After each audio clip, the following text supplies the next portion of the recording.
Welcome to Booked and Branded, the podcast where we dive into the world of entrepreneurship, personal branding, and building a business that feels as good as it looks. I'm Ellie, and each week we'll have inspiring conversations with founders, creatives, and changemakers from around the world, teaching both you and me how to do business and entrepreneurship better. Whether you're a freelancer, creative, or a business owner, this is your space to learn, get inspired, and to take action to build a business and a life that you love. Let's dive into it. Welcome to the Booked and Branded podcast. Today I'm joined by the beautiful Milena. So Milena is a somatic coach supporting people to move from contraction to expansion in all areas of their life to live and to love more fully. After a successful corporate career as a learning and development manager, coaching and training corporate leaders, Milena embarked on the journey of entrepreneurship. She specialized in healing insecure attachment styles through the wisdom of the body and the nervous system. Initially focused on relationships, she soon recognized the same patterns impacting entrepreneurs in their businesses. Now, Milena empowers entrepreneurs to break free from anxious, disorganized, and avoidant attachment styles in their business, helping them cultivate a thriving, secure relationship with their business for more fulfillment, ease, and expansion. Welcome to the podcast, Milena. Thank you for having me, Ellie. It's so lovely that you agreed to chat with me today. Thank you so much. My I think pleasure. this is going to be so helpful for so many people, but especially myself. And I'm absolutely intrigued to hear more about somatic coaching and how the nervous system affects business and us as entrepreneurs. So your work is so fascinating. Could you share a little bit more about your journey, how you got into this work and what inspired you to start this work? Yeah, so I was working in a company in Switzerland as a learning and development manager, and I really loved my job. I was really excited about what I was doing, but at a certain point, I had this calling to help people more in their relationships because that's where I had the most transformation in my life. I had very struggling relationship with both my parents, and for years there was a lot of pain and struggle around that, and then I healed that and I created beautiful fulfilling relationship with them. I'm so grateful for the connection we have now with both of them, and I wanted to share that with others. So I decided to quit the corporate job, quit Switzerland to go abroad and start my own business and supporting people in relationships. So I studied somatic attachment healing. But then I was on my own journey as an entrepreneur, and I had, yes, very fulfilling relationship in my life. But I realized, oh my God, being an entrepreneur, it's also very scary, and it brings so many fears and triggers and patterns. And I was like, wow, actually, it's the same like in relationship, like this mirror effect and everything it brings up. And then I realized I can do the same that with the relationship and the somatic approach. So this connection to the body and the nervous system. So then I help myself in my entrepreneurship with that, and then starting expanding to help others also, yeah, in their business. That's amazing. So can you explain a little bit more about what like a somatic approach and somatic therapy is? Yeah, so somatic comes from the word soma in Greek, means related to the body. And when I started, I was working more as a mindset coach, and I was fascinated by the power of the mind. And there is, a lot of awareness, understanding that we can gain from the mind and even shift of perspective. But I also noticed the limit. So at a certain point, it's like, okay, I understand, I'm aware of it, but I can't help it. I know what I should do, but I can't because in the body, it doesn't feel safe. And so that's where I'm like, okay, we go into the root, we go into the core to see what are the fears. And in entrepreneurship, there's so many fears: fear of being seen, of failure, of being rejected, of making mistakes, disappointing. So with the somatic approach, we go to the core and then we create safety where there are fears. We bring resources, so to support us, so that we can replace now all the strategy the nervous system has developed to protect us. So that when we go into fight, flight, freeze, shutdown, phoning, all of this, and then we are stuck in survival. So either the sympathetic, which is like a lot of mobilized energy, or the dorsal vagal, where it's immobilization in fears. So with the somatic approach, we can get out of this surviving to more thriving, so that then we can start bringing more ease, confidence, so I can put myself out there, start sharing my gift, my knowledge, connecting with clients, being creative, inspired, and all this because we work with the nervous system. So that's the beauty magic power of the somatic approach. Amazing. And what kind of techniques would you use? You speak about like soma and the body, so I would assume like a lot of the techniques that you use are all about sort of calming the nervous system through calming the body. Yes, exactly. So everything is related to the body, but actually our nervous system main function is survival. So it always detects cues of safety or danger. So if it detects cues of safety, it knows, okay, I'm safe, I can relax, and we can come into what we call the ventral vagal state.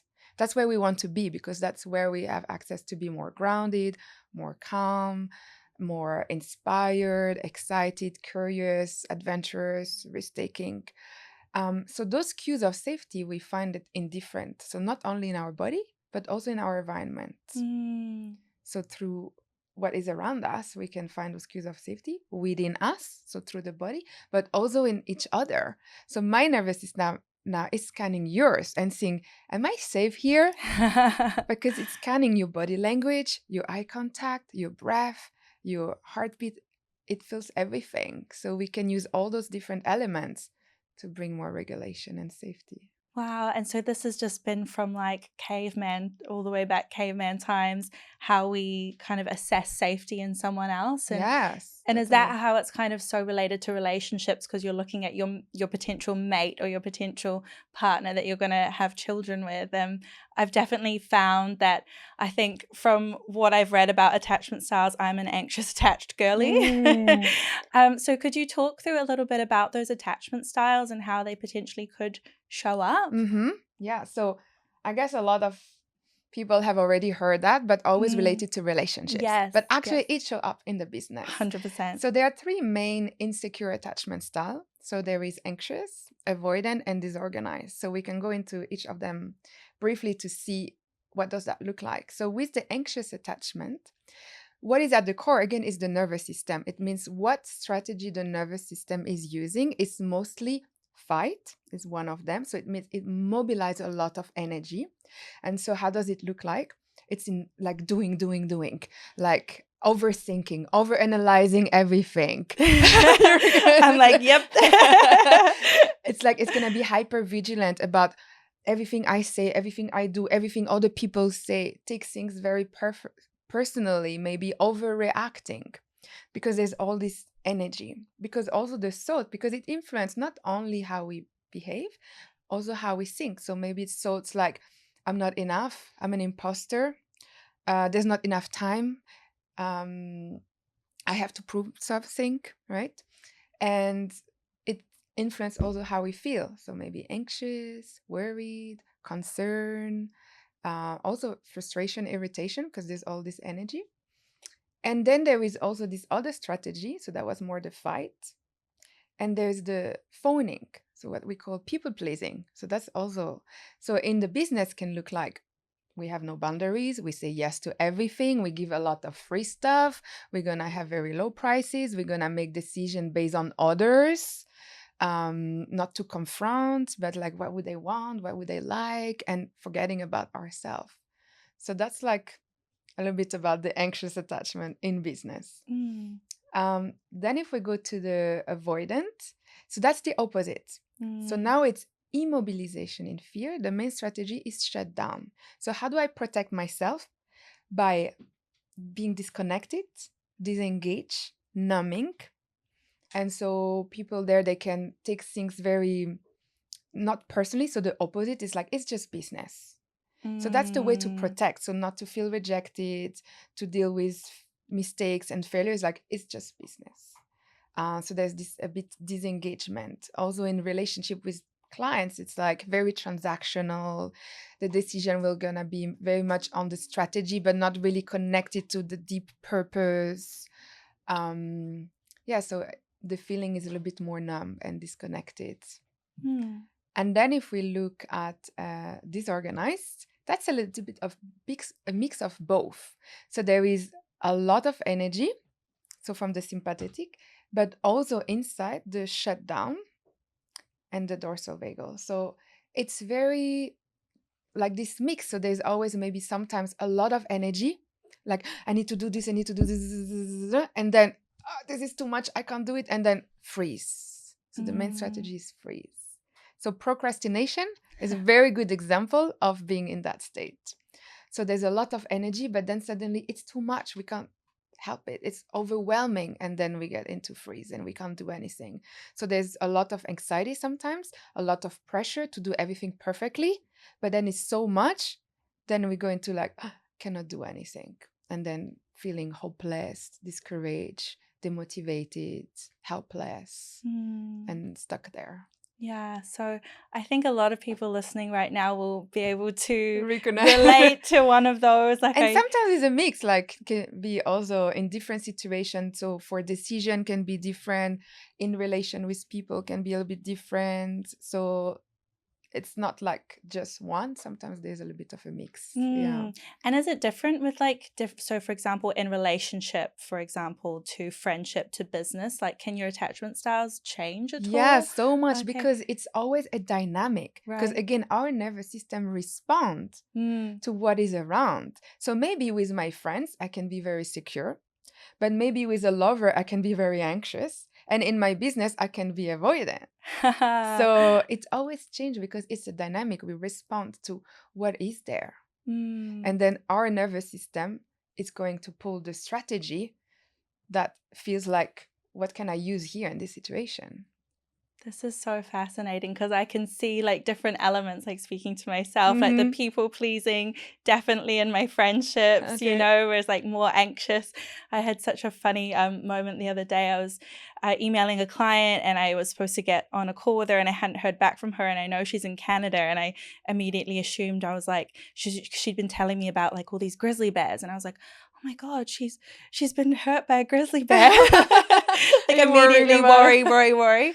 So I can definitely see expecting the worst is a way of protecting us to deal with things. So, exactly. Yeah. I was like, why does my brain go to she's been hurt by a grizzly bear? But okay, amazing. So in terms of like, once we've recognized these patterns, what are some tangible ways that entrepreneurs can start regulating their nervous system? What are some techniques that you could advise? Yeah, that's a really important one, because also we see everywhere so many different techniques for regulation. And we want to be very careful, because it's not going to work for every time, for depending on which state we are in.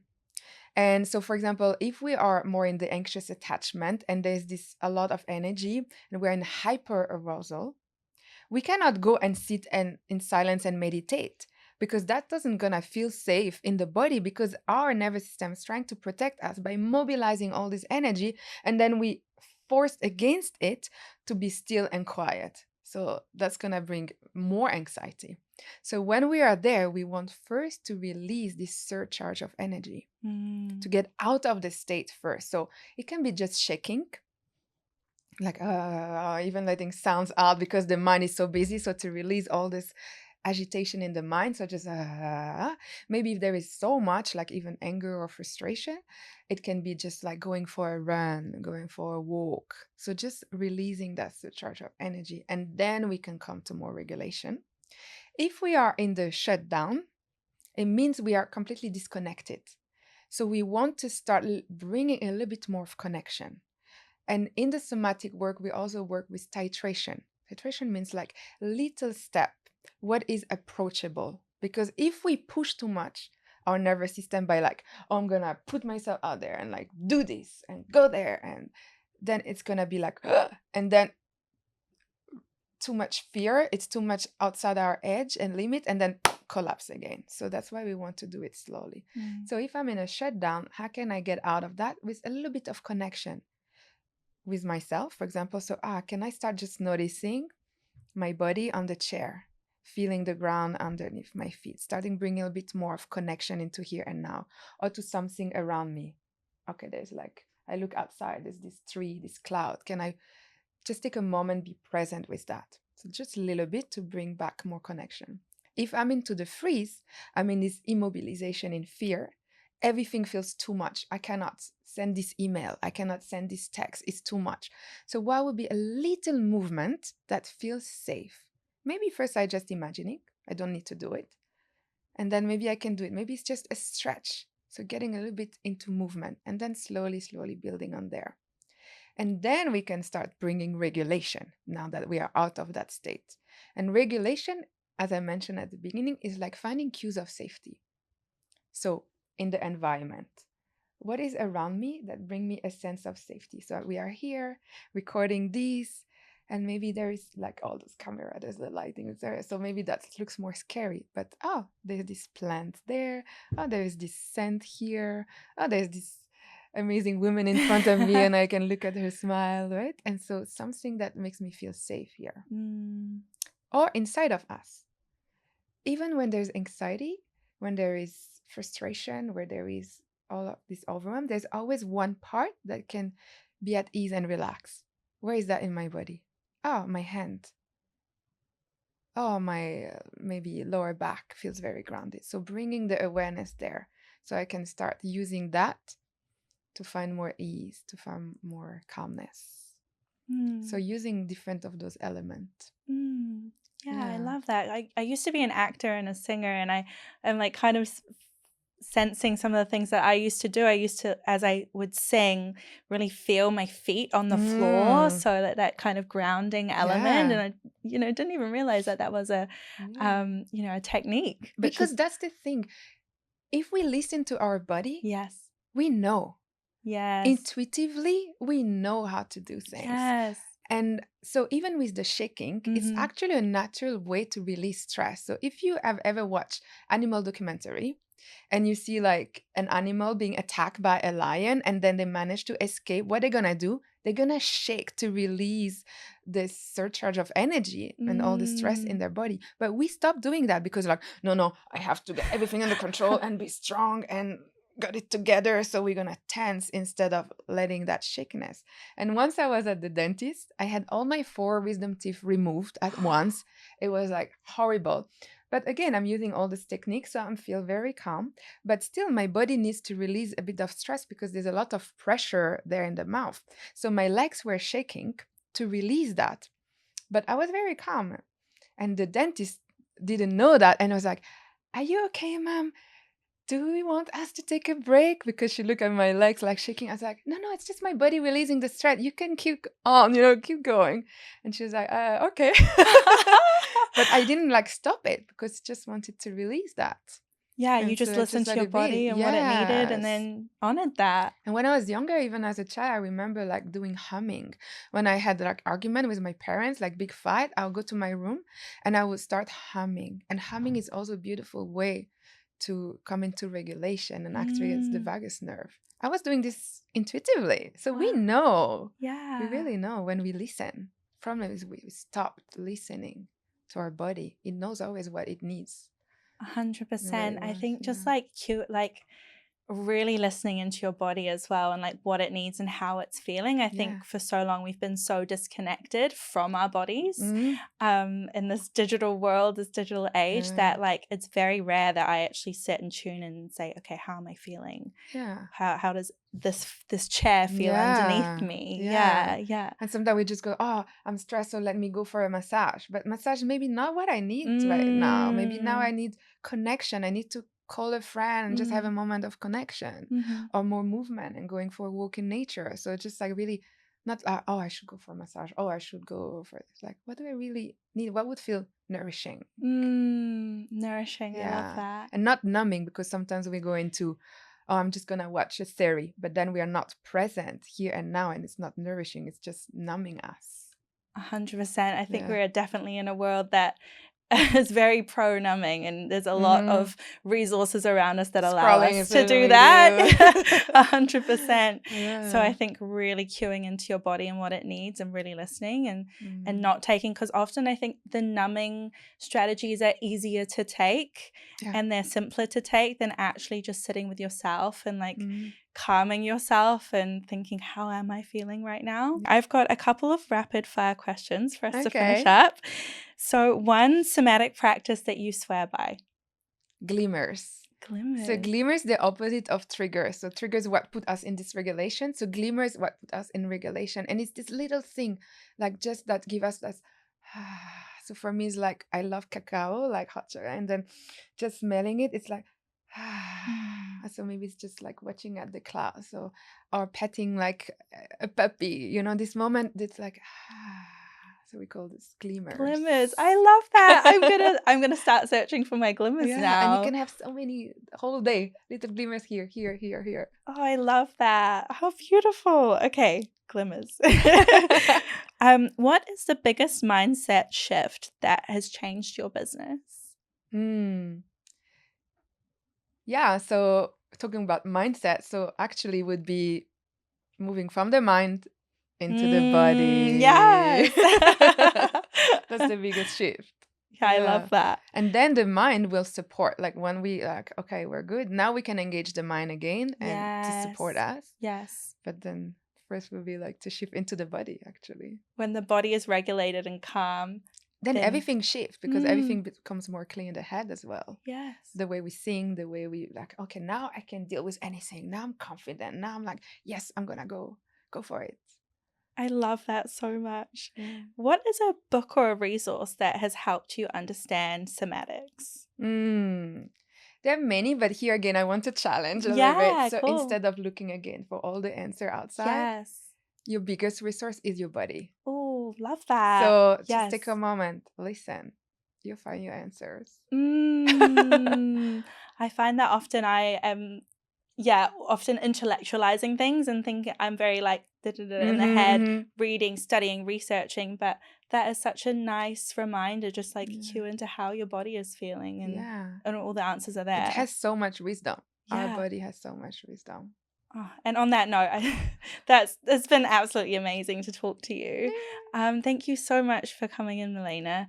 And where can people find you, and where can people work with you? They can find me on Instagram, Connect In and Out. Maybe you will have it because it's with all underscore. I'll put it on the show notes. On my website you can find many resources as well, like how to deal with all the emotion, not suppressing them. So on my website there's also many resources. I give one-on-one session also online or in person. So on my website there's also many resources.